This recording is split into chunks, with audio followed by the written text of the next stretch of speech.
Welcome to Skygar pit shop. तर गॅरेजवर आलेली TVS ज्युपिटर लेटेस्टवाली. ह्या गाड्यांमध्ये एक कॉमन प्रॉब्लेम आहे टॅपेट नॉकिंग व्हायचा. एक 4-5 हजार किलोमीटर चालली की टॅपेट नॉक करतात. त्याला खोलून फक्त सेट करायला लागतो.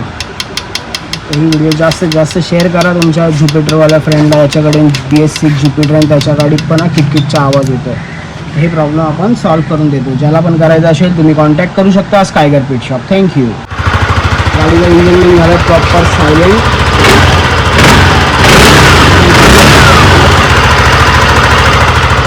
तुम्हाला असं काय काम करायचं असेल तुम्ही